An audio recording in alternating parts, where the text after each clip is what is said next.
দেখেন এই ফ্যানের কয়েল পুরোটাই শর্ট হয়ে গেছে, মানে কয়েল পেপারগুলো এই প্লাস্টিকগুলা সবটা হয়ে গেছে, ঝরে গেছে।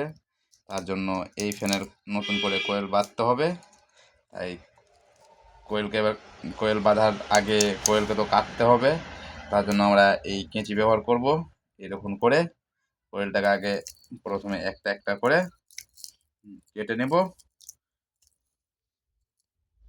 দেখেন এটা আমাদের এটা স্টার্টিং কয়েল কাটছি, এখন রানিং কয়েল আমাদের কাটা হয়ে গেছে। এটা কাটা হয়ে তারপরে আমরা নতুন কয়েলের দিকে বান্ডিংয়ের দিকে যাব। দেখেন আমাদের এটা কাটা হয়ে গেছে। এবার এইভাবে করে সম্পূর্ণটাকে বের করে নিতে হবে।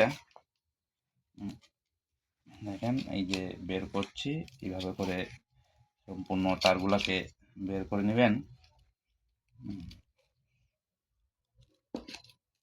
এবার কয়েল কাটার পর তারপরে যেটা কাজ থাকছে, দেখবেন যে এইগুলোর ভিতরে পেপারগুলো, প্লাস্টিকের যেগুলো পেপারগুলো দেওয়া থাকে ওইগুলো শর্টে থাকবে। এরকম করে সম্পূর্ণটাকে পরিষ্কার করে নেবেন, নাহলে তার বেশি আবার ধরবে না। ওই প্লাস্টিকগুলো থাকলে তাহলে ডিস্টার্ব করবে কয়েল বাঁধার সময়। তার জন্য এরকম করে এই প্লাস্টিকগুলোকে ভালো করে এরকম করে বের করে নেবেন। সব কয়েল টয়েল কেটে পরিষ্কার করার পর আমরা এইগুলো পেপার এবার এই জায়গায় ভরবো। যে পেপারগুলো ভরছি দেখেন, যদি পেপারগুলো ঠিক মতো সাইজে যদি না থাকে, ধরেন যে কি বড় হয়ে গেছে, ধরেন যেরকম এই যে এই পেপারটা বড় আছে, তো এই পেপারটাকে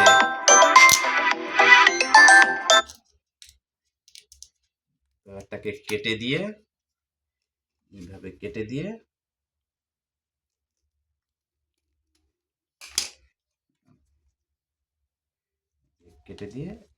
ভালো করে এইভাবে করে দিয়ে দেখেন কত সুন্দর করে হয়ে গেছে। এইগুলো এইভাবে করে লাগিয়ে দিবেন, দেখবেন ঠিক পারফেক্ট হয়ে গেছে। আপনারা ঠিক মতন করে কেটে নেবেন।